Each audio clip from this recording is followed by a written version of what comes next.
Bismillahirrahmanirrahim. Donc, on va continuer la deuxième partie du codage en bande de base. Vous avez mon email et bien sûr le lien concernant donc, la chaîne cours de télécommunication. Donc, c'est cours télécommunication sur YouTube et voici son lien.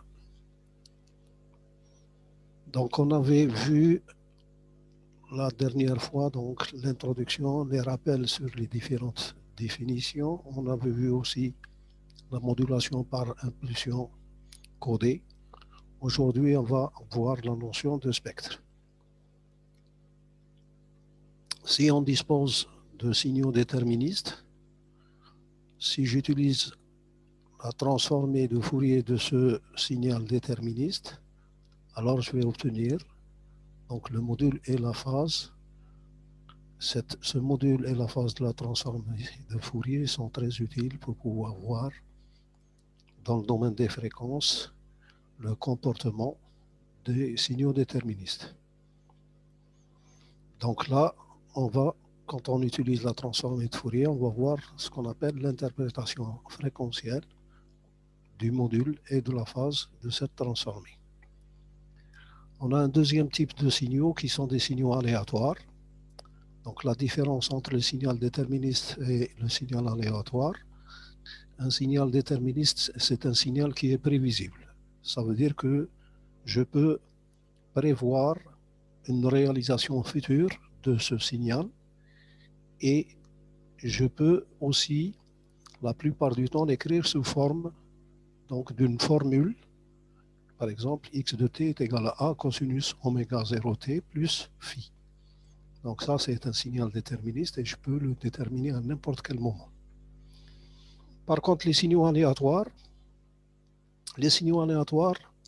à chaque fois qu'il y a une réalisation de ce signal aléatoire, cette nouvelle réalisation, elle est différente des autres réalisations. Donc, c'est quelque chose de très important. Donc, on ne peut pas prédire un signal aléatoire. On ne peut pas savoir ce qui va, donc, dans le futur, se réaliser pour ce signal. Un exemple, le signal de parole. Le signal de parole est un signal aléatoire. Pourquoi? Les mots qu'on va dire, c'est des mots qui sont prononcés de façon différente et donc ils vont se réaliser de façon différente. Donc, pour leur étude, est-ce que je dois utiliser la transformée de Fourier comme pour les signaux déterministes? C'est le cas, mais pas de la même façon. Donc, je peux faire la transformée de Fourier d'une réalisation. Donc, oui, mais pour une réalisation x de tu. Ça veut dire qu'un signal aléatoire, dans le temps, il peut avoir plusieurs réalisations. Et je peux, pour une des réalisations, donc calculer la transformée de Fourier. Mais ce n'est pas suffisant pour pouvoir donc, décrire complètement le signal aléatoire. Exemple, un signal sinusoïdal à phase aléatoire. Donc ce signal sinusoïdal, il vous paraît comme étant donc un signal déterministe, mais en réalité, U, ici, la phase, elle est aléatoire. Donc, une sinusoïde de fréquence F et d'amplitude A, est-ce qu'elle a une phase aléatoire? Donc, si sa phase est aléatoire, alors on dit que la sinusoïde x de tu est aléatoire. Le contenu fréquentiel des processus aléatoires est généralement donc défini par l'énergie ou la puissance, ou bien ce qu'on appelle le carré de l'amplitude. Et donc, ceci va me permettre de calculer la densité spectrale d'énergie ou de puissance. On va prendre maintenant les signaux à énergie finie et à puissance moyenne finie. Donc on appelle signal à énergie finie la quantité, donc on appelle énergie du signal, la quantité E de x, c'est l'intégrale de la valeur absolue de x de t au carré.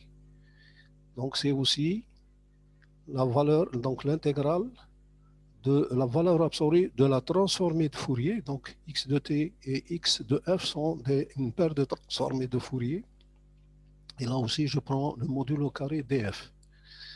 Généralement, ces signaux sont appelés signaux absolument sommables. Donc c'est en somme la valeur absolue, donc absolument sommable. Les signaux à énergie vérifient que cette énergie, donc le carré de x de t intégré par rapport à dt, il doit être inférieur à l'infini. Ça veut dire que c'est une valeur, pourquoi on dit énergie finie, elle a une valeur finie. La puissance moyenne, on appelle puissance moyenne d'un signal de t, c'est 1 sur t, l'intégrale sur une période, donc t c'est la période, x, ou bien sur un intervalle de temps, pardon, x de t au carré, toujours en valeur absolue de t. Donc ça c'est la puissance moyenne. Donc on calcule la valeur de cette puissance moyenne sur un intervalle de temps grand T. Les signaux à puissance moyenne finie, ça veut dire que cette quantité-là, quand je la calcule, elle est égale à une valeur finie, et donc elle est inférieure à l'infini. Et x de t au carré, je peux l'écrire sous forme de x de t convolué avec, plutôt multiplié avec x de t conjugué. Donc ça c'est le conjugué, parce que x de t peut être réel ou bien il peut être complexe. Si x de t est à énergie finie, nécessairement il est aussi à puissance moyenne finie. Les signaux à énergie finie sont appelés, je l'ai dit tout à l'heure, c'est des signaux à carré sommable ou bien deux carrés sommables. Ça veut dire que je peux calculer l'intégrale du carré. Pour les signaux de période t, l'intervalle de temps est égal à la période du signal. Donc ça veut dire que si j'ai un signal qui est périodique, donc l'intervalle de calcul de l'intégrale, il doit être pris sur une période, donc t. Les signaux à énergie finie toujours, on avait écrit que l'énergie c'est cette intégrale, elle doit être inférieure à l'infini. La densité spectrale d'énergie, si je la calcule, E de x, elle est égale à la valeur de la fonction d'autocorrélation au point 0 et elle est égale aussi à l'intégrale de la densité spectrale d'énergie Sxx de f df. Donc ici, ce x de f au carré va me donner ce s de f. Donc c'est une intégrale. Ceci, si je prends la définition de la fonction d'autocorrélation, donc c'est l'intégrale de x de t par x de t au point 0. Donc lorsque taux est égal à 0, quand je calcule la fonction d'autocorrélation, c'est l'intégrale de x de t que multiplie x de t plus taux dt. Et donc le taux étant égal à 0, donc ça me fait x de t que multiplie x de t plus taux étant égal à 0, ça veut dire x de t. Donc c'est x de t au carré. Et ça me donne cette valeur-là. On sait que Sx de f, c'est le carré, donc c'est cette valeur-là. La transformée de Fourier inverse de la densité spectrale, donc de la densité d'énergie spectrale, Sx est bien une densité spectrale. Donc la notion de densité, elle est très importante. C'est la quantité d'énergie qu'il y a sur un intervalle df. Vous voyez, si j'interprète le calcul ici, j'intègre S de dx, S indice xx de f, df, et donc l'intégrale sur un intervalle infiniment petit df. Donc ça veut dire que S de xx de f est une densité spectrale. Pour avoir l'énergie, donc je dois la multiplier par un intervalle df. Donc là, bien sûr, ça nécessite donc de représenter la densité spectrale. On le verra dans la suite du cours et je vous expliquerai cette notion de densité. C'est la quantité de puissance ou bien d'énergie qu'il y a sur un intervalle df. Si la fonction est paire, le signal est réel. La transformée de Fourier de la fonction d'autocorrélation temporelle, donc la DSE, la densité spectrale d'énergie, on peut la calculer sous cette forme-là. Donc, je calcule la fonction d'autocorrélation et puis je prends sa transformée de Fourier et donc je vais avoir la densité spectrale S indice XX de F. Donc, les dimensions de cette densité spectrale, c'est volts seconde par Hertz ou bien A carré seconde par Hertz. L'énergie du signal, donc on l'a vu tout à l'heure, elle s'écrit sous cette forme-là. Et on avait dit que E de x c'est Rx de 0 lorsque taux est égal à 0, qui est égal à l'intégrale de la densité spectrale Sx de f df.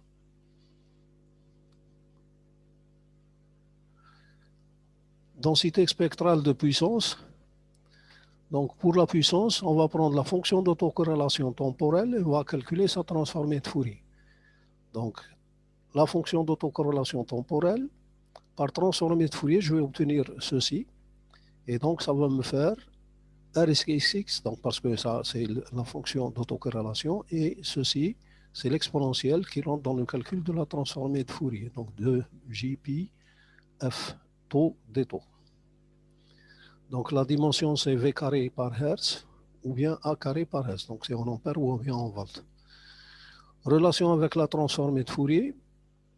SI6 peuvent être écrits comme étant la limite quand t tend vers l'infini de 1 sur t, x de t de f. Donc x de t de f, c'est la transformée de Fourier calculée sur un intervalle de temps t. La transformée de Fourier de x de t est limitée à une durée t, parce que pour pouvoir calculer la transformée de Fourier, donc il faut la calculer sur un intervalle de temps t.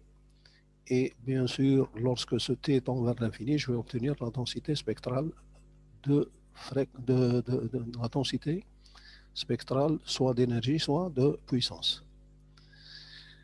Signaux à puissance finie, donc la puissance du signal, c'est Rx de 0, donc qui est la fonction d'autocorrélation lorsque taux est égal à 0. Elle est égale à P de x et elle est égale donc à l'intégrale de cette densité spectrale de puissance. Ici, c'est la densité spectrale de puissance. Et donc, je calcule son intégrale sur l'ensemble des fréquences de moins l'infini à plus l'infini. Donc, Sx est bien une densité spectrale de puissance. Maintenant, si on passe au processus aléatoire, donc on va donner la définition de ce que c'est qu'un processus aléatoire stationnaire. Donc, un processus aléatoire est dit stationnaire au sens large si seule sa valeur moyenne et sa fonction d'autocorrélation sont invariantes dans le temps. Donc, ça veut dire que pour toutes les réalisations du processus, quand je calcule la valeur moyenne, elle doit être constante. Donc, quand je dis invariante dans le temps, elle ne doit pas changer dans le temps. La même chose pour la fonction d'autocorrélation. Quand je calcule la fonction d'autocorrélation d'un processus aléatoire stationnaire, donc cette fonction d'autocorrélation doit être invariante dans le temps. Ça veut dire que quelle que soit la réalisation que je fais, quand je calcule sa fonction d'autocorrélation, je vais trouver toujours la même valeur. Donc, la densité spectrale de puissance, pour pouvoir la calculer, on doit utiliser ce qu'on appelle le théorème de Wiener-Khinchin. Donc, pour calculer sa densité spectrale de puissance, je dois calculer la transformée de Fourier de la fonction d'autocorrélation statistique. Donc, attention, j'ai deux sortes d'observations pour un processus aléatoire. Je peux observer un processus aléatoire donc dans le temps lorsqu'il se réalise, c'est-à-dire c'est pour une seule réalisation. Maintenant, je peux calculer la fonction d'autocorrélation qui est statistique.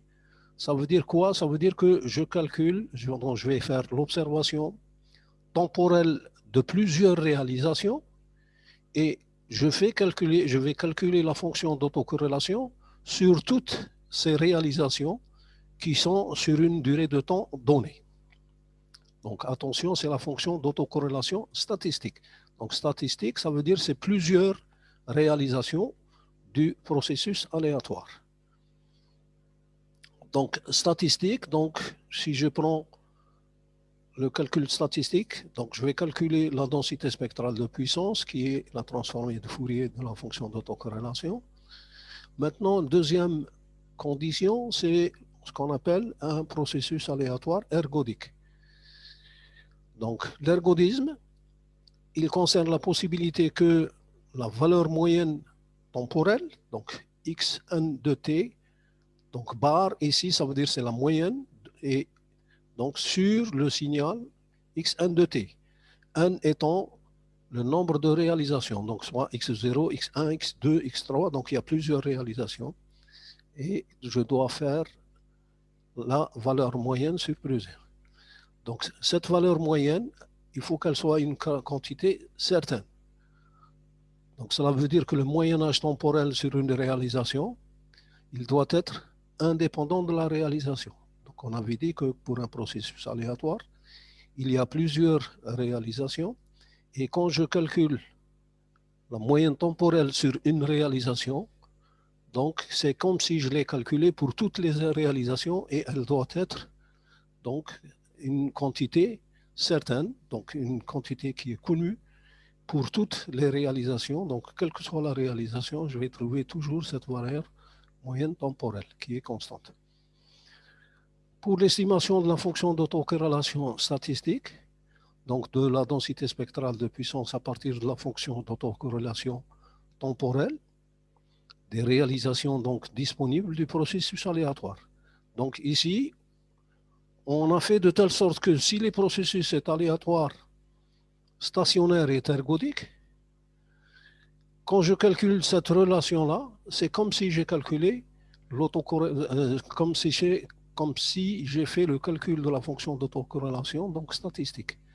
Donc, passer du temporel au statistique n'est réalisable que si le processus est stationnaire et ergodique. Donc, s'il ne l'est pas, donc, je ne peux pas trouver la même valeur. Si je prends le signal sinusoïdal de tout à l'heure, qui est à phase aléatoire, la phase ici, c'est U. Donc, cette phase est aléatoire. Ça veut dire que je viens voir ce signal sinusoïdal à un instant, UI est égal à 0. À un autre instant, UI est égal à, par exemple, pi sur 2. Une autre réalisation, UI sera égal à pi sur 10. Et c'est des valeurs aléatoires qui sont prises par la valeur UI. L'autocorrélation statistique. Donc, si je calcule la fonction d'autocorrélation statistique, donc je vais prendre la fonction à T1 et T2. Donc, je vais avoir x de T1, x de T2, et je calcule la valeur moyenne. Donc, si je prends ce signal-là, ça va être A carré, parce que j'ai deux fois cette, donc xt1, xt2, donc je vais avoir A carré. Je vais avoir l'espérance mathématique de sinus oméga 1, oméga T1 plus mu1, plus UI, donc, pardon, que multiplie donc sinus oméga T2 plus UI. Donc ceci, si je calcule cette expérience mathématique, ça va me faire l'espérance mathématique de cosinus, parce que le produit, on peut l'exprimer sous forme de deux cosinus. Le produit de deux sinus est exprimé sous forme de la différence de deux cosinus. Le premier, c'est oméga T1 plus T2 et moins cosinus oméga T1 plus T2 plus 2UI. Donc ça, c'est un calcul qui peut se faire facilement. Donc, puisque j'ai la somme de deux cosinus, donc je peux séparer l'espérance mathématique. Donc, je vais avoir l'espérance mathématique de cosinus T1 plus T2 moins A au carré sur 2, donc de l'espérance mathématique du deuxième terme. Donc, ce terme-là est une quantité déterministe parce qu'ici, il n'y a pas de U. Le UU n'existe pas, donc ça veut dire que c'est un cosinus déterministe. Et donc cosinus est, ce cosinus n'est pas aléatoire parce qu'il n'y a pas de U. Et E, l'espérance mathématique de cosinus oméga T1 plus T2 plus 2UI, il est égal à 0. Pourquoi? Parce que ce cosinus est une variable aléatoire de valeur moyenne nulle. Donc on a pris la condition que cette valeur moyenne est nulle. Donc en fin de compte, la fonction d'autocorrélation elle est égale à ce terme-là. Puisque c'est un signal déterministe, l'espérance mathématique d'un signal déterministe, c'est le signal lui-même déterministe.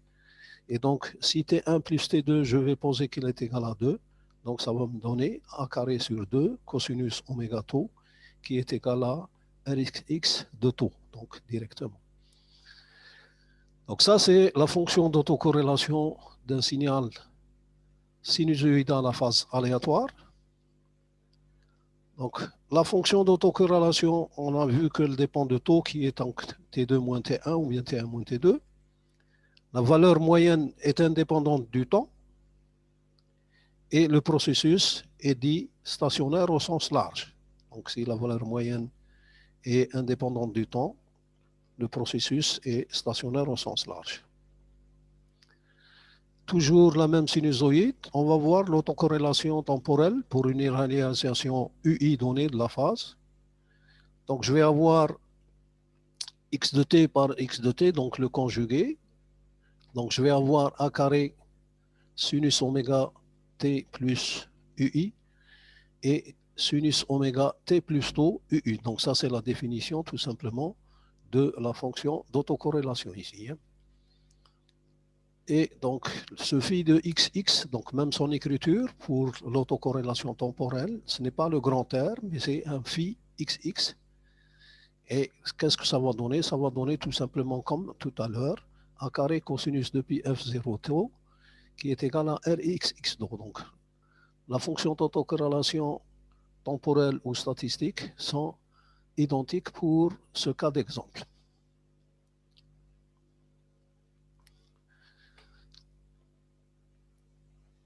La fonction d'autocorrélation temporelle du signal sinusoïdal à phase aléatoire, elle est identique à celle du signal sinusoïdal déterministe. Le processus aléatoire est aussi ergodique, donc au sens large. Et la densité spectrale de puissance, donc sa densité spectrale de puissance, donc si je calcule la transformée de Fourier, ça va me donner donc deux impulsions. Donc l'une à f moins f0, la deuxième à f plus f0, attention avec une amplitude a carré sur 4. La densité spectrale de puissance du signal x de t est donnée par SX de f. C'est la transformée de Fourier de la fonction d'autocorrélation. Et bien sûr, cette fonction d'autocorrélation, c'est bien sûr, c'est l'espérance mathématique de x de t, x t moins tau. Attention, c'est la fonction d'autocorrélation, donc c'est avec moins tau. La suite AK avec k appartenant de moins l'infini à plus l'infini est supposée stationnaire, c'est-à-dire que l'espérance mathématique de AK, elle est égale à 0. Donc si je calcule l'espérance de mathématiques de AK plus facteur multiplié par AK plus n, c'est la fonction d'autocorrélation. Donc c'est une fonction d'autocorrélation qui est statistique. Elle ne dépend pas de n. Là, il faut donc aller utiliser la formule de Bennett qui stipule que le calcul de la fonction d'autocorrélation étant assez complexe, on va simplifier le calcul et aller directement. Donc ici, bien sûr, il y a toute une démonstration à faire. Donc on évite de faire dans cette partie de cours, qui est la formule générale de Bennett. Et cette formule générale de Bennett, elle est appliquée au calcul donc, des DSP des différents codes de façon systématique. Donc en général, on introduit une variable aléatoire phi, par exemple le U dans la sinusoïde à phase aléatoire. Donc cette phase, elle peut être uniformément répartie sur un intervalle donc, de 0 à 2. Donc cette phase-là, elle va correspondre à l'aléa de démarrage du signal électrique. Ça veut dire que l'instant de démarrage, il est aléatoire. Et sa phase, elle est uniformément répartie sur un intervalle 0 taux. Cette fonction d'autocorrélation qui est l'espérance mathématique de x de t, x de t moins taux, si je la calcule donc en remplaçant x de t, donc x de t, ici je suis dans le cas bien sûr de calcul de la DSP pour les différents codes qu'on va utiliser en transmission. Et donc les codes qu'on va utiliser en transmission, donc le x de t est égal à la somme des AK que multiplie g de t moins kt, donc kt c'est bien sûr une période, moins phi qui est la phase aléatoire qui est introduite. Donc que multiplie donc xt moins taux, donc j'ajoute un moins taux ici pour cette relation et je vais avoir donc la fonction d'autocorrélation. On va faire l'hypothèse que bien sûr, et c'est normal, puisque les AK sont les symboles qui sont transmis, ou bien c'est les bits qui sont transmis. Et la phase aléatoire, c'est la phase avec laquelle donc, le signal démarre. Donc le symbole et la phase, ils sont indépendants. On utilise aussi les propriétés de linéarité qui permettent de permuter l'opérateur espérance mathématique et l'intégrale. L'espérance mathématique E, et ici le signe somme, on peut les intervertir. Le calcul donc, de cette intégrale, il va conduire à ceci. Donc quand je vais calculer ceci, donc je vais changer, donc le signe somme, je vais le sortir et je vais avoir l'espérance mathématique de ceci et multiplié par ceci. Donc je vais avoir des AK avec AK, des G de T avec G de T. Et en final, ça va me donner une relation qui est sous cette forme-là. Donc c'est la somme sur n de la fonction d'autocorrélation. Attention, ici, c'est la fonction d'autocorrélation des éléments binaires, moins la valeur moyenne sur les éléments binaires, sur T, que multiplie la fonction d'autocorrélation de la fonction forme d'onde, le G de T. Ici, c'est la convolution avec un train d'impulsion de Dirac, plus, donc toujours la moyenne sur les bits, et ici, c'est toujours la fonction d'autocorrélation de la forme d'onde G de T, et ici, c'est un train d'impulsion donc de Dirac. MA de T, c'est l'espérance mathématique des AN, donc c'est les symboles, ou bien en général, on les appelle des symboles, ça peut être aussi des éléments binaires. La fonction d'autocorrélation de la fonction G de T. Rn, c'est la fonction d'autocorrélation sur les éléments binaires ou bien sur les symboles. Les symboles étant indépendants, donc je vais avoir une multiplication des espérances mathématiques de AK et de AK plus N. Ici, le peigne de Dirac, c'est ce qu'on appelle le peigne de Dirac. Ici, c'est une impulsion, donc on voulait. Mais ici, c'est le peigne de Dirac, c'est la somme des delta t moins nt, qui est la fonction peigne de Dirac. En calculant, bien sûr, la transformée de Fourier de cette relation, je vais avoir Sxx de f qui est égal, puisque ici j'ai Rg et j'ai Rg, donc je vais la faire sortir, c'est Sgg, donc c'est la densité spectrale d'énergie de la fonction G de t, ou bien de puissance de la fonction G de t. Et je vais avoir sigma A sur t, que multiplie donc la fonction qui se trouve ici, Ra de n sur mt, que multiplie donc deux fois cosinus de pfmt, et ici je vais avoir ma au carré de t, que multiplie bien sûr la transformée, attention ici c'est un t, et ici c'est un sur t, c'est la transformée de Fourier d'un peigne de Dirac dans le domaine des fréquences.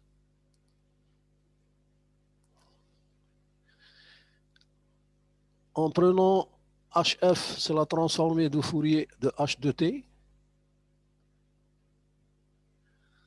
Donc la fonction EAK K plus N, elle est égale à la fonction d'autocorrélation. Donc si je prends ce premier terme, il représente la composante continue de la transformée de Fourier de la fonction d'autocorrélation. Ce deuxième terme, il représente la composante discrète du signal. Donc la composante discrète du signal, ça veut dire c'est des raies à des fréquences données. Donc ici, puisque j'ai un train d'impulsion, donc un train d'impulsion dans le domaine des fréquences, donc les impulsions dans le domaine des fréquences sont bien sûr des composantes fréquentielles. La formule de Bennett permet de calculer la densité spectrale d'un format. Donc un format, c'est par exemple plus V pour le 0 et moins V pour le 1. Donc cette transformée de Fourier, je peux la calculer, je peux l'exprimer sous cette forme-là. C'est exactement comme tout à l'heure. Ici, bien sûr, c'est la fonction d'autocorrélation sur le format. Donc c'est la transformée SGG, c'est G de F, c'est la transformée de Fourier de G de T. Ce qu'on appelle aussi la réponse en fréquence du canal. Ici, c'est la valeur moyenne du format, ou bien du symbole AN. Ici, c'est la variance du symbole AN.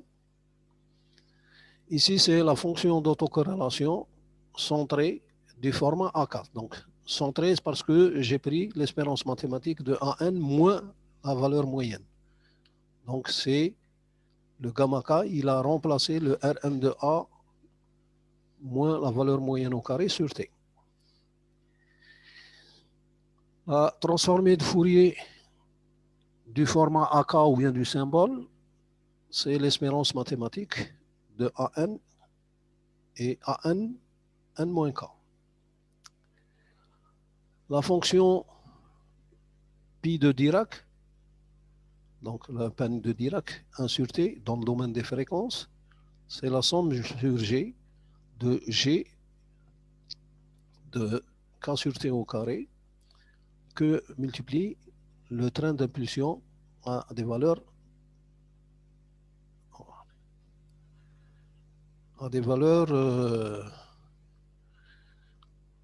donc si je reprends toujours la même formule, la première ici c'est la valeur continue de la DSP, donc elle va nous donner l'enveloppe continue ou bien ce qu'on appelle le spectre continu.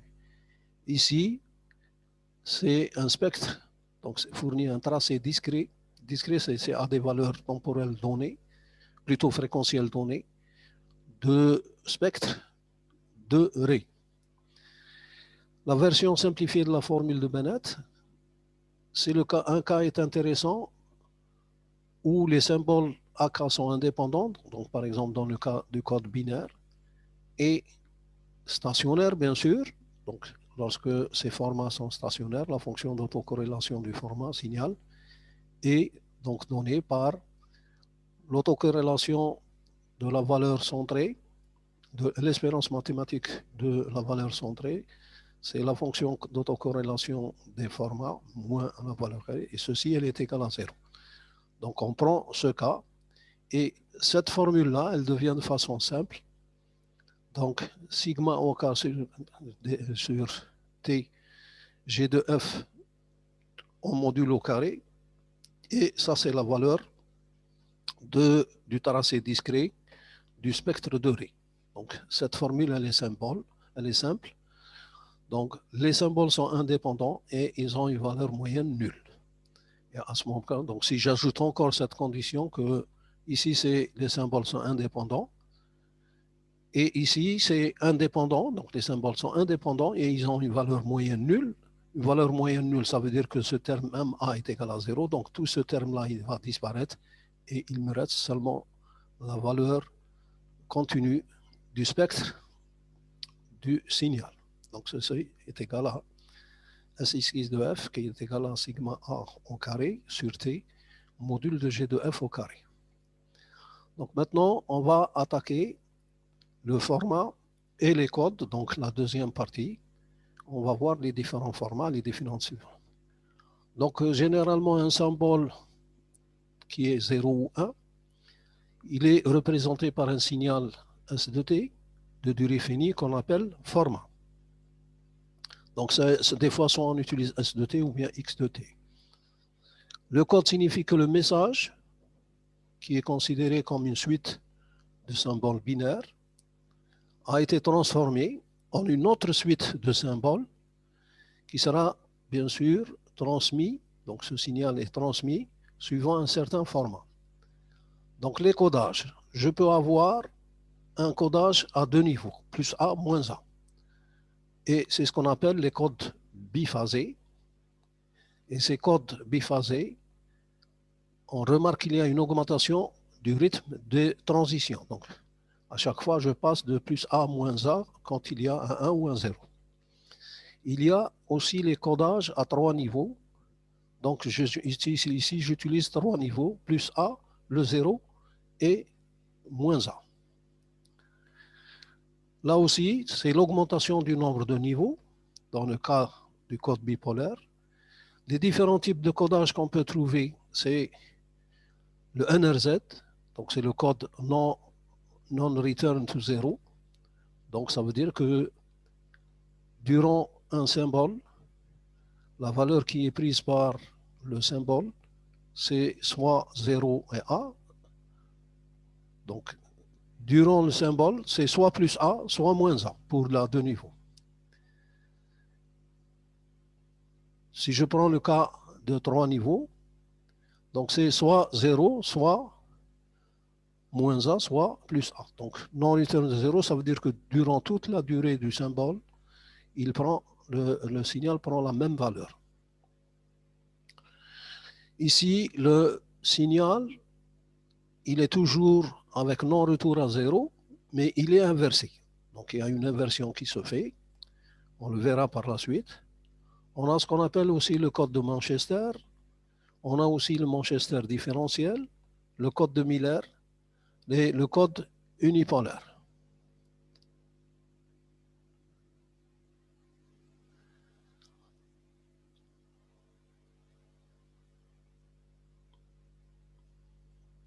Pardon, j'ai un problème avec la présentation.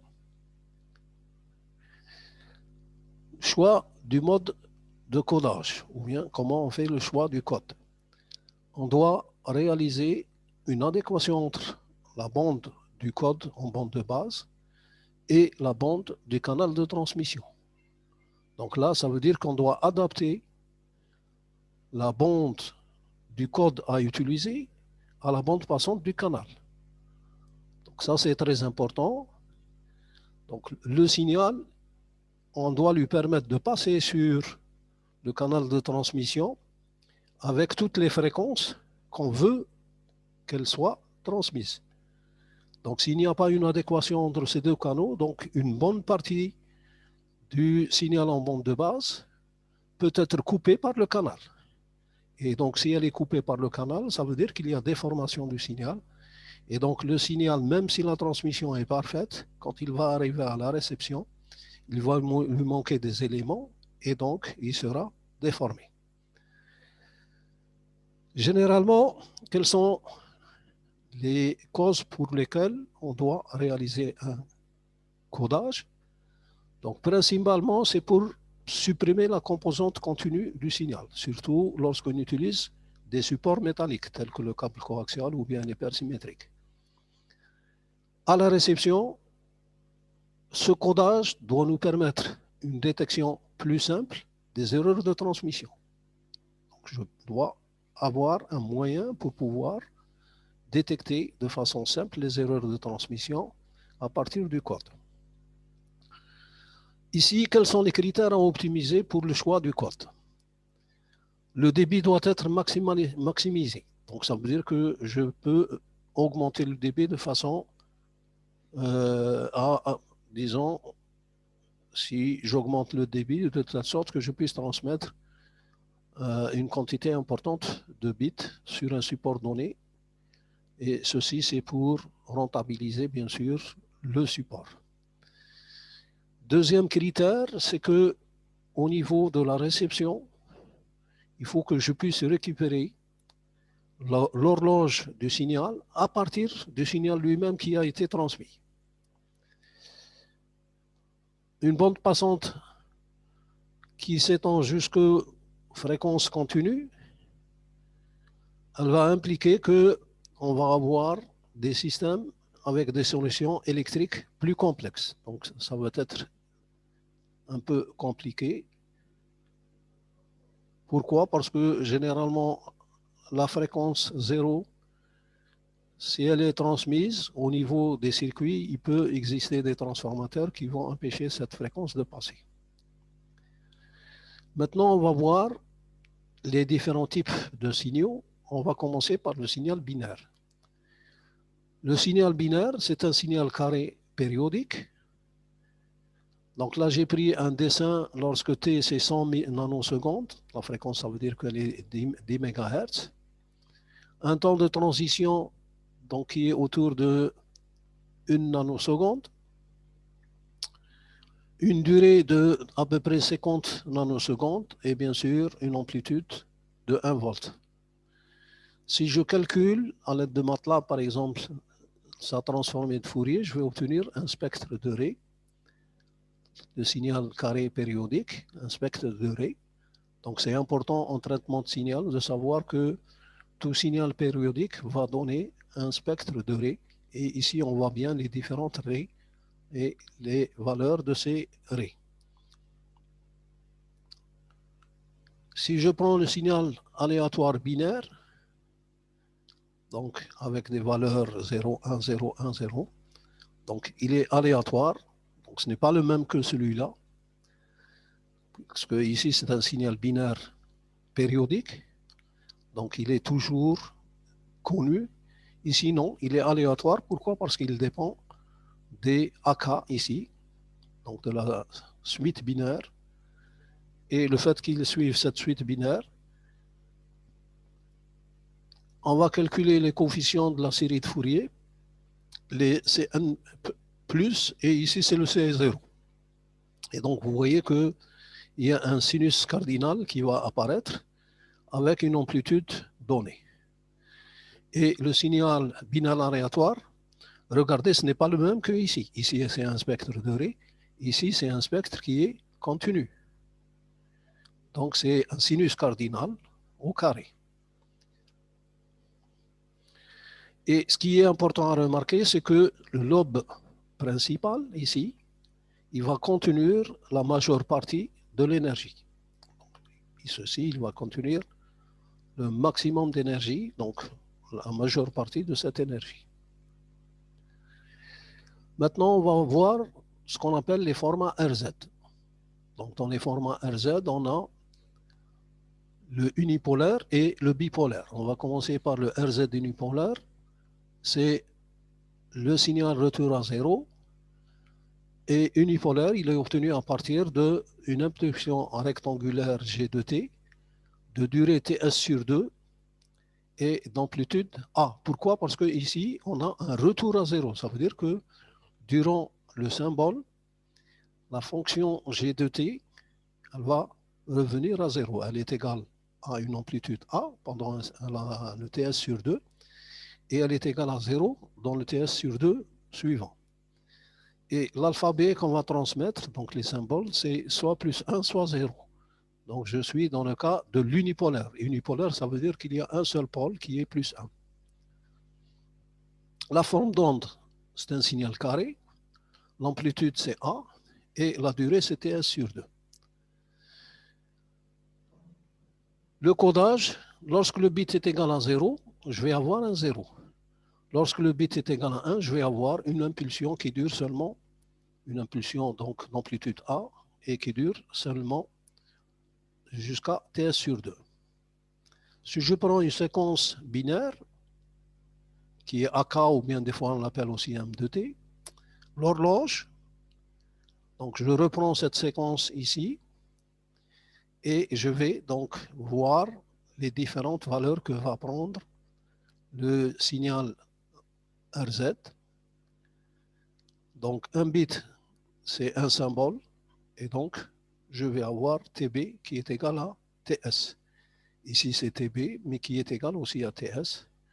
Donc ici c'est un 1, donc il dure seulement de 0 à TS sur 2. Ici les 0 c'est 0. Ici c'est toujours donc un retour à 0, donc A0, A0, A et 0. Donc ça c'est le codage qui est ou bien le format, ce qu'on appelle RZ, et ou bien le signal, donc unipolaire RZ. La fonction G de T, d'après ceci, elle est égale à A si T appartient à 0 TS sur 2, elle est égale à 0 ici, lorsque T est supérieur à TS sur 2. Ici, c'est la transformée de Fourier de G de T, c'est un sinus cardinal. On va voir maintenant dans le spectre. Donc, on a encore une autre séquence. Toujours la tension plus A entre 0 et TS sur 2 et 0 sur, bien sûr, TS sur 2T. Si je calcule la densité spectrale de puissance à partir de la formule de Bennett, donc je vais trouver ce terme-là, qui était donc GT2F, et je vais trouver un deuxième terme que j'ai écrit en rouge. Donc ici en bleu, c'est le spectre continu. Ici en rouge, j'ai une multiplication par les delta de F moins KT sur TS avec une signe somme. Donc c'est le spectre de Ré. Donc spectre continu, spectre de Ré. Et regardez, le bleu ici, il correspond au spectre continu. Et le rouge, il correspond à ces impulsions qui sont là. Donc, le code RZ unipolaire, il possède un spectre de Ré discrète superposé au spectre continu de la densité spectrale. Donc ça, c'est la densité spectrale du code RZ unipolaire. Avantage, l'énergie, elle est basée entre 0 et 2TS, donc sur la bande 0, 2FB. Donc, le lobe principal, c'est ce lobe-là. Hein. Donc, c'est le premier lobe qui est le lobe principal. Et il s'étend jusqu'à 2 sur TS ou bien 2FB. La DSP présente une raie à FB. Donc, regardez ici à 1 sur TS qui est FB ou bien FS. Pourquoi? Parce que FS est égal à FB et TS est égal à TB. Donc, 1 sur TS, on a une raie. Cette raie, elle est importante. Elle permet la récupération de l'horloge pour la synchronisation du récepteur. Donc, cette raie-là, elle est importante. Donc, elle va nous permettre de synchroniser le récepteur donc, au niveau de la réception. Et cette raie permet de récupérer l'horloge. L'inconvénient, c'est ceci. Donc, l'inconvénient, il y a une forte DSP en basse fréquence. Donc, la basse fréquence, c'est cette zone-là. Hein. Donc, il y a beaucoup de puissance au niveau de basse fréquence. Longue suite de 0. Si il y a une longue suite de 0, le signal étant stationnaire, on peut perdre la synchronisation parce que quand on a des zéros, on n'a pas ceci. Hein. Donc, c'est une suite, regardez ici, c'est une suite de 0. Donc, s'il n'y a pas des impulsions 1, on ne peut pas synchroniser.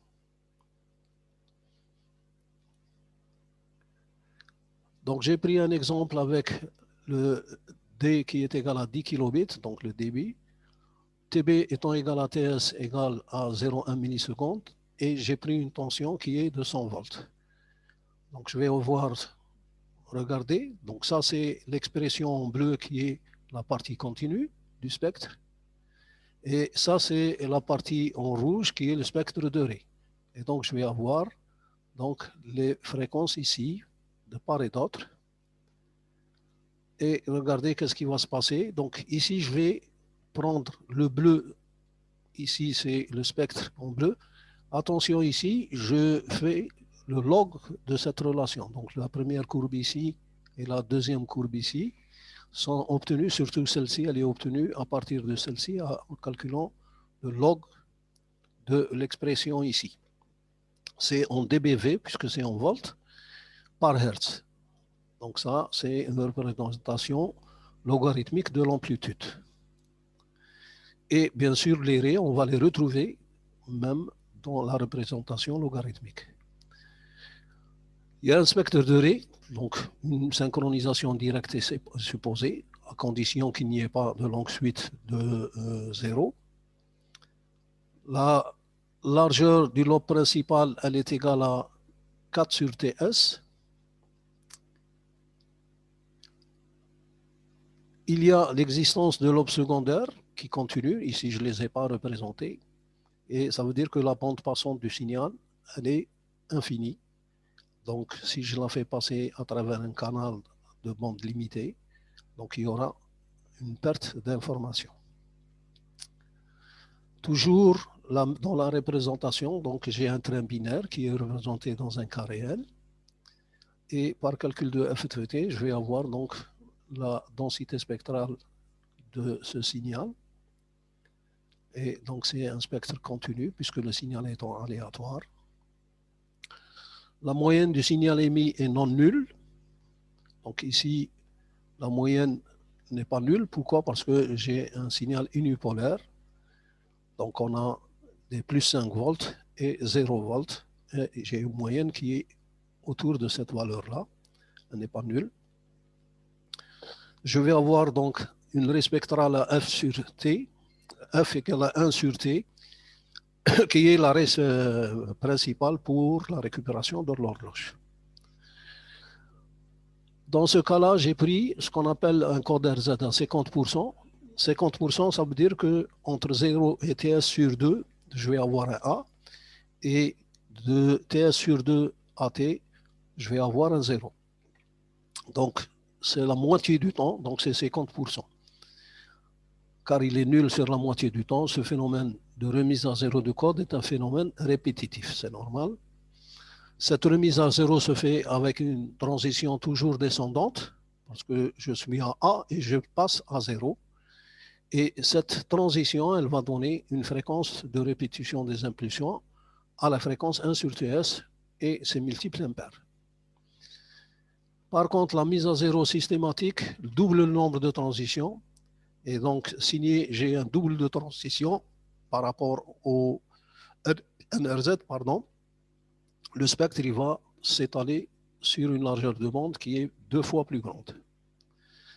Le premier lobe tient toujours sur l'intervalle de 0 jusqu'à 2 sur TS et il contient 90% de l'énergie du signal.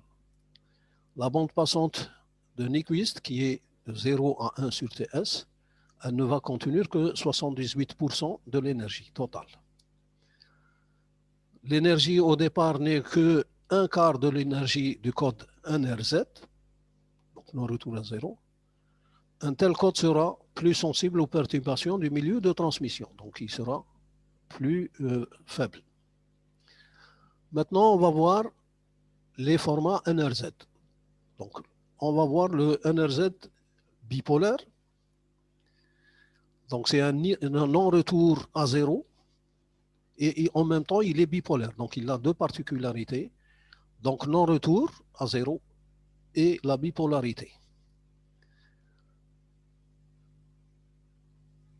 Il est obtenu à partir d'une impulsion rectangulaire G de T de durée TS et d'amplitude A. Bien sûr, l'alphabet, puisque c'est bipolaire, l'alphabet, c'est plus ou moins 1. L'impulsion, elle est différente de celle de tout à l'heure, donc elle va continuer jusqu'à TS et donc j'ai, comment dirais-je, une seule amplitude durant tout l'intervalle 0 TS. Donc le bit 0, il va contenir, c'est le moins 1, il va correspondre à moins A, et le bit 1, il va correspondre à plus A. Donc lorsque je le multiplie par la fonction G de T, lorsque j'ai un moins 1, j'obtiens ceci. Lorsque j'ai un plus 1, j'obtiens ceci. Et donc, si je prends la séquence, j'ai l'horloge, j'ai le train binaire, et donc j'ai les intervalles de temps. Et donc, lorsque c'est un 1, il continue. Tout à l'heure, il descendait ici. Donc, il continue sur l'intervalle TS. Lorsque j'ai 0, donc c'est toujours moins V, moins V. Lorsque j'ai 1, 1, 1, ça continue à plus A. Toujours, la durée TB est égale à TS. G de T entre 0 et T est égal à A, 0 ailleurs. Et G de F, donc c'est AT, sinus cardinal, pi FT. Normalement, c'est sinus cardinal F de T. Hein, donc, le pi, il est inclus. Comme les symboles sont supposés non corrélés et centrés, donc je vais avoir la variance sigma A au carré qui est égale donc à 1 demi que multiplie 1 au carré, 1 demi, puisqu'ils sont centrés et ils ont la même probabilité d'apparition. Donc, je vais avoir 1 demi, que multiplie donc 1 au carré. Et ici, que multiplie moins 1 au carré, ça me fait 1. La valeur moyenne, elle est nulle. Puisque une fois, elle est égale à plus A et une fois, elle est égale à moins A, ou bien une fois, c'est plus 1 et une fois, c'est moins 1, on le voit ici. Leur probabilité d'apparition, c'est 1 demi, donc ça va me donner 0. La moyenne, elle est nulle. La formule, elle va être de façon simple, puisque la moyenne étant nulle, je ne prends que la partie continue. Donc, c'est sigma A au carré que multiplie donc le module de GTF sur TS. Donc, si je fais ce calcul-là, donc je vais avoir 1 sur A carré TS, sinus cardinal au carré, de pi TS F, et ça me donne ceci. Normalement, le pi ne devrait pas exister ici. Ici, oui, c'est un sinus pi FTS sur pi FTS au carré, toujours. Et donc, si je vois la représentation de cette densité spectrale, donc vous voyez, c'est une densité spectrale donc, qui va jusqu'à 1 sur T, le lobe principal. Et donc 90% de l'énergie se trouve jusqu'à 1 sur T, donc dans cette surface-là, qui est limitée par cette courbe-là. Et c'est la DSP unilatérale. Attention, c'est une DSP unilatérale du format NRZ binaire. Parce que la DSP, on peut le représenter de façon bilatérale ou bien de façon unilatérale. Et ce n'est pas la même chose. Hein. Donc, c'est deux représentations qui sont différentes. Donc, la caractéristique de ce code, le premier lobe contient 90% de l'énergie des signaux. Et bien sûr, sur la bande 0, 1 sur TS, jusqu'à 1 sur TS, la bande de Nyquist, elle va contenir 78% de l'énergie totale. L'inconvénient, la DSP, elle est très forte aux basses fréquences. C'est toujours au voisinage des basses fréquences. Ça veut dire qu'il va y avoir une mauvaise transmission par le support. L'annulation du spectre, tous les KTS, donc à chaque point ici, je n'ai pas les spectres de Ré, donc la synchronisation directe n'existe pas. Donc pas de Ré à la fréquence rythme 1 sur TS. Donc ici, il n'y a pas de... La largeur du lobe principal, elle est égale à 2 sur TS parce que j'ai d'un côté 1 sur TS, de l'autre côté 1 sur TS, et donc je vais avoir 2 sur TS. J'ai des lobes secondaires ici, donc la bande passante est infinie. Récupération de l'horloge, longue suite de symboles. Donc si j'ai une longue suite de symboles identiques, soit un plus 1, soit un moins 1, il y a un risque de perte du rythme.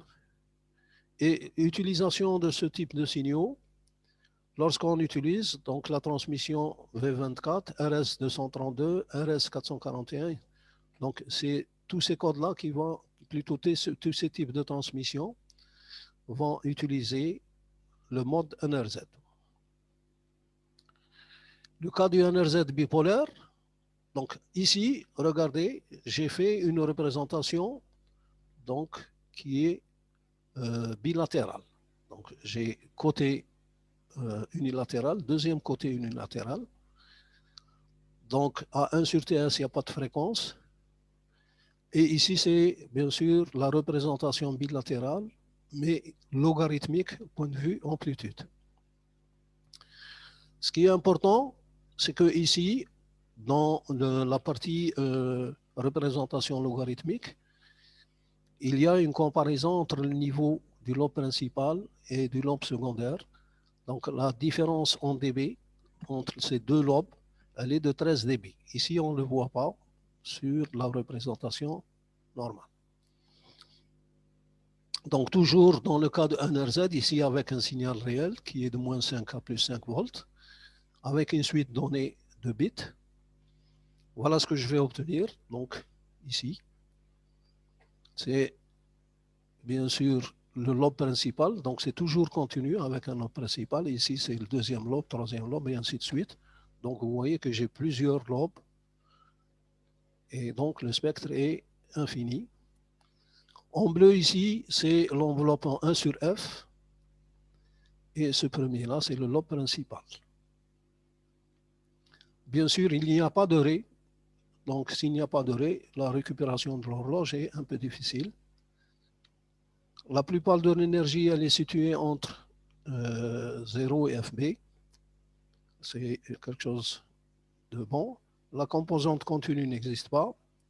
Aucune ré à FB.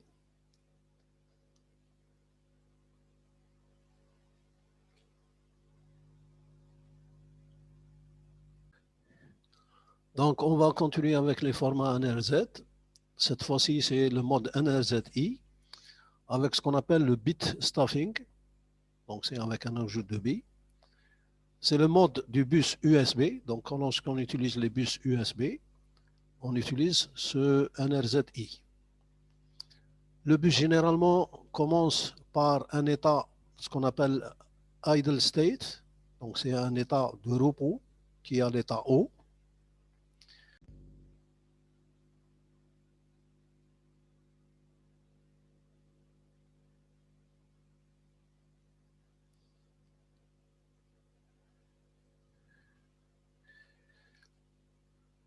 Donc, lorsqu'on transmet un bit 1, il n'y a pas de changement d'état de la ligne. Lorsqu'on transmet un 0, la ligne change d'état, c'est ce qu'on appelle le toggle. Lorsque si 1 consécutifs sont transmis, donc c'est ce qu'on appelle le bit stuffing, un 0 artificiel est inséré et donc pour pouvoir garantir la récupération de l'horloge, parce qu'il ne faut pas que le niveau du signal reste toujours identique lorsqu'il y a une longue suite de 0. Donc ça, c'est important. Donc, un 0 à chaque fois est inséré lorsque l'on trouve 6 bits 1 consécutifs. Donc, soit A et moins A et plus A les états respectifs bas et haut de la ligne. Voilà comment sera codé un signal binaire. Donc, toujours au début, c'est un A. Donc, le prochain 1, c'est un A, il reste toujours à plus A. Et lorsqu'un 0 arrive, je passe à moins 1. Ici, j'ai un 1, il reste à moins 1. Donc, c'est seulement le bit 0 qui change d'état. Lorsque un 0 arrive, donc j'étais à moins A, il va être à plus A. Lorsqu'un 1A arrive, plutôt un 0 toujours arrive, il y a un changement d'état. Donc, lorsque le 0 arrive, toujours la ligne change d'état. Si elle était à plus A, elle devient moins A. Si elle était à moins A, elle devient plus A. Lorsque le 1 arrive, donc à chaque fois que le 1 arrive, il y a des moins A. Donc j'ai 1, 2, 3, 4, 5, 6. Et donc le sixième, ici, il est transformé en, au lieu de l'écrire à moins A, je vais l'écrire à plus A. Ça, c'est important, c'est ce que j'ai dit. Un 0 artificiel est introduit. Donc ce sixième 1, il est considéré comme étant un 0 et ça change d'état. Le 1 qui suit, il garde l'état, donc du 1 précédent. Et lorsque le 0 arrive, donc il y a un changement d'état. Et ici, il n'y a pas de changement d'état. Donc vous voyez comment est codé le NRZI, donc avec l'insertion d'un 0 artificiel. Donc les NRZ, donc cette fois-ci, unipolaires. Les symboles sont supposés non corrélés et centrés. Donc, s'ils sont centrés, ils ne sont pas corrélés. Donc, la valeur moyenne, il y a toujours une valeur moyenne parce que c'est un 1 ou un 0. ayant la même probabilité d'apparition, donc la valeur moyenne elle est égale à 1,5. L'espérance mathématique, qui est la variance ici, l'espérance mathématique de AK au carré moins la valeur moyenne. Donc ça va nous faire 1,5 de 1 et 1,5 du 0 au carré. Donc ça c'est l'espérance mathématique des symboles, moins la valeur moyenne qui est un quart, parce que la valeur moyenne c'est 1,5, elle est un quart, donc ça me donne un quart. La formule de Bennett qui est en bleu et en rouge, elle va être donc utilisée. Donc je vais avoir, puisque le sigma A, le G de T c'est un sinus cardinal, le sigma A c'est un quart, il est là, le A quart, et donc le sinus cardé donc, de AT avec 1 sur T. Donc le signal NRZ, il a plutôt le G de F, il est égal à A carré, T carré, sinus cardinal au carré de FTB. Et ici, j'ai toujours le sinus cardinal, donc qui est le G de K de T. La valeur moyenne, c'est au carré, donc c'est un quart ici. Et bien sûr, le train d'impulsion dans le domaine des fréquences. On sait que le sinus cardinal, il est nul aux fréquences K sur TB. Donc, qu'est-ce qui va se passer? Donc, le SS de F, sera égal tout simplement à carré T carré sur 4, sinus cardinal au carré TF. Et bien sûr, puisque ce sinus cardinal aux fréquences, bien sûr, K sur TS, il est nul, il me reste seulement A carré sur 4, ici, puisque le T carré, disons, se simplifie, et il me reste seulement le delta de F, qui est un train d'impulsion. Donc, quand je représente cette densité spectrale, je vais avoir à la fréquence 0 ici, A carré sur 4, et la partie ici en noir, la courbe continue, c'est le signal sinus cardinal au carré. Le premier lobe, il contient toujours 90% de l'énergie du signal, la bande passante de 0 à 1 sur TS, et la bande de Nyquist, 1 sur 2, elle contient 70% de temps. Donc la bande de Nyquist, c'est 1 sur 2 TS, de 0 jusqu'à 1 sur 2 TS. L'inconvénient, il y a une forte DSP en basse fréquence dans cette partie-là. Il est concentré, donc le spectre de puissance du signal NRZ est concentré au voisinage de basse fréquence, donc mauvaise transmission par un support. Pas de ray à la fréquence horloge, donc ici il n'y a pas de ray. Pour la récupération de l'horloge, donc elle est un peu difficile.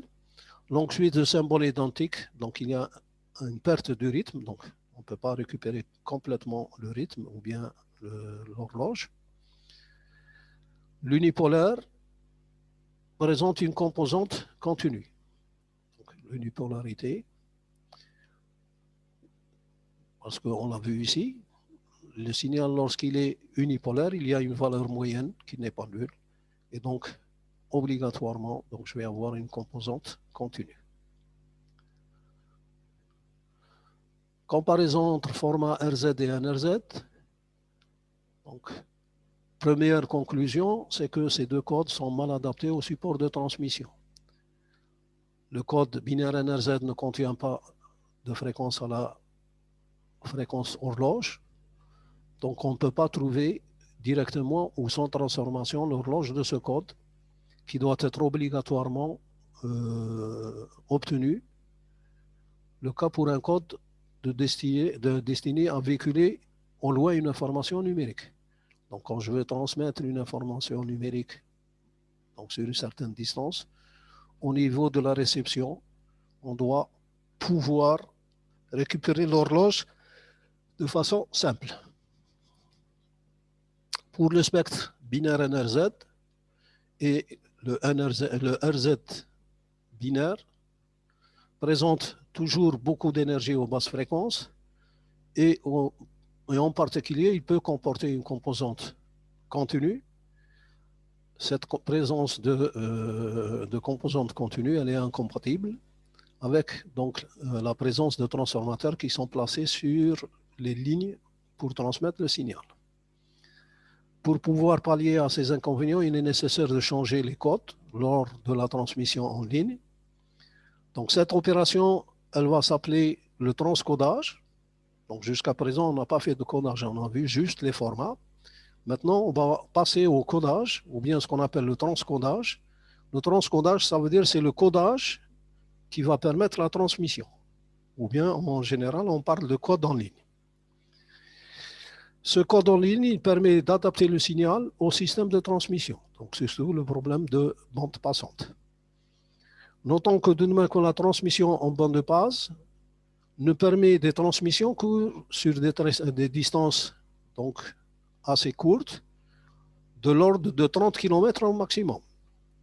Au-delà, il faut modifier de façon importante le spectre du signal à transmettre.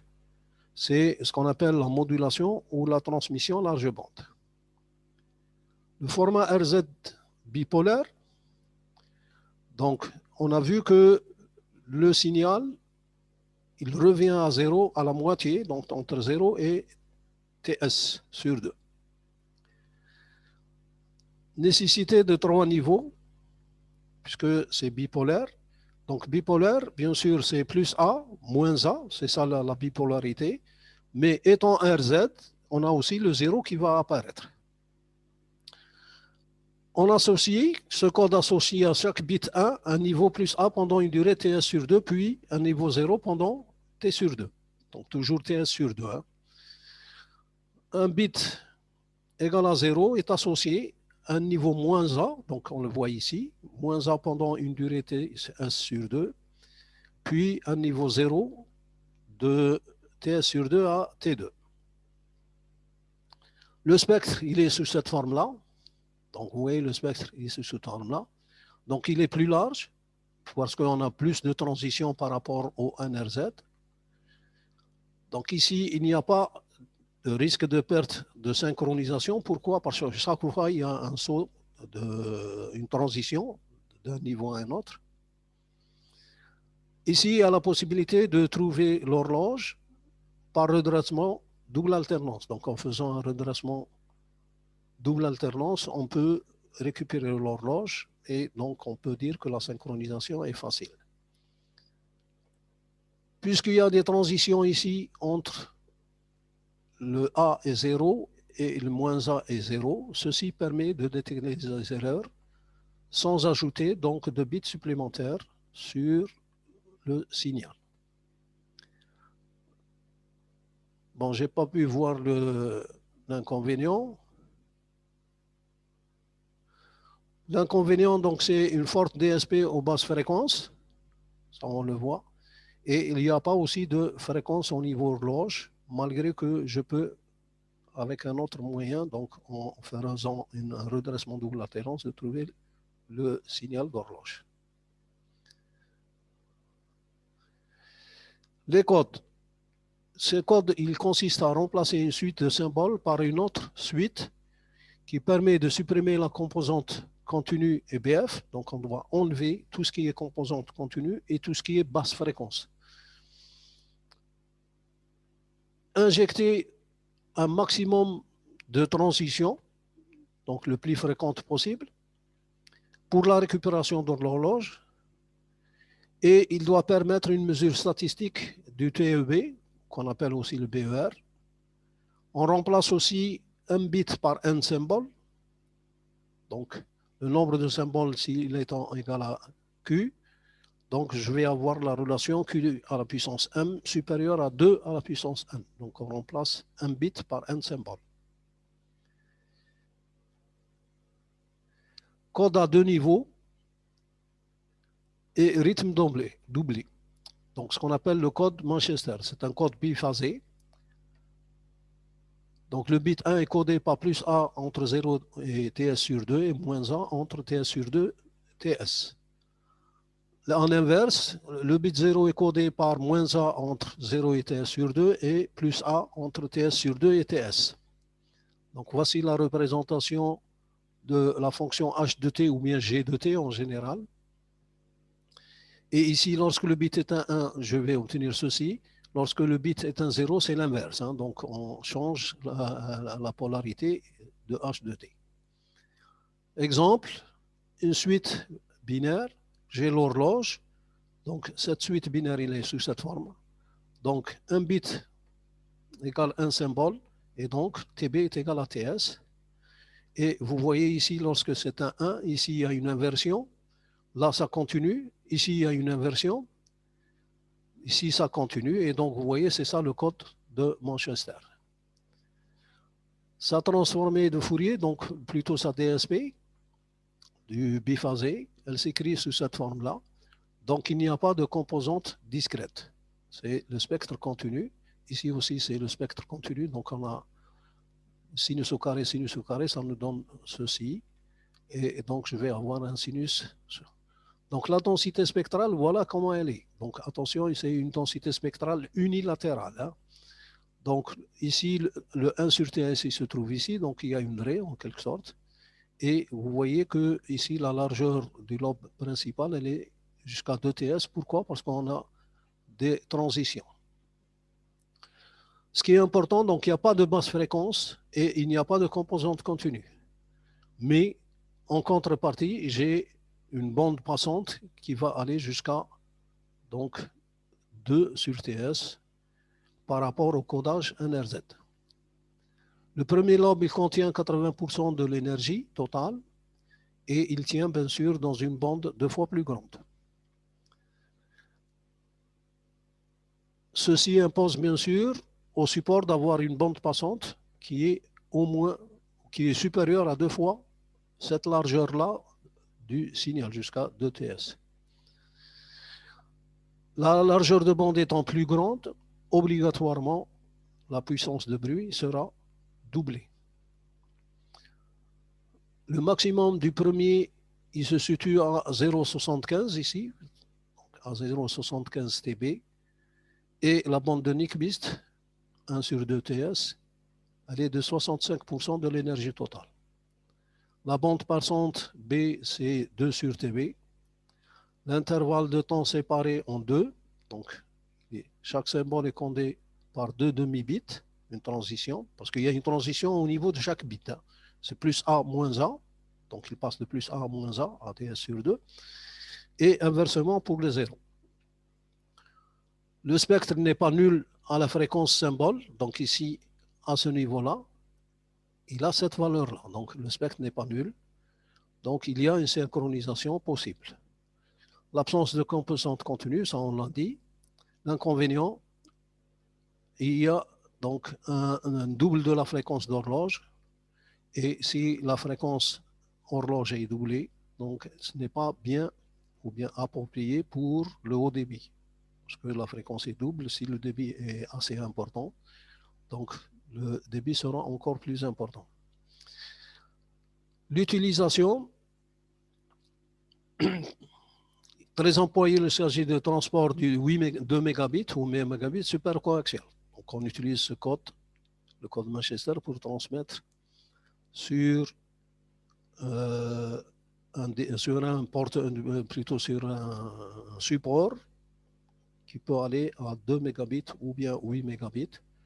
Et ces supports, c'est une paire coaxiale. Et on utilise aussi, donc ce code, il est utilisé dans les réseaux Ethernet et WAN. Donc bien sûr, le réseau Ethernet, c'est le réseau au niveau d'une entreprise, donc au niveau d'un bâtiment. Le code biphasé, regardez ici, je vais faire, ici on a montré, c'est toujours la même formule.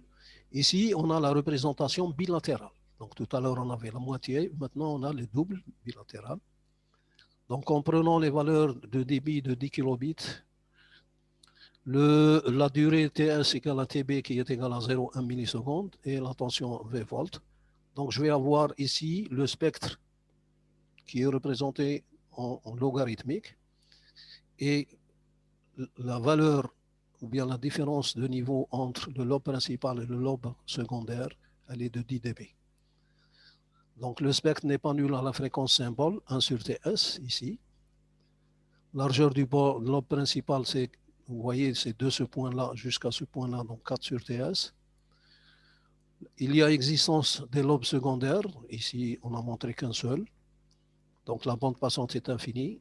Et bien sûr, ce qui est important, c'est l'absence de composantes continues. Ici, c'est une représentation réelle, donc d'un signal qui est codé en biphasé ou bien en Manchester. Sa FFT, elle est sous cette forme-là. Donc, on voit bien qu'on n'a pas de spectre de Rayleigh.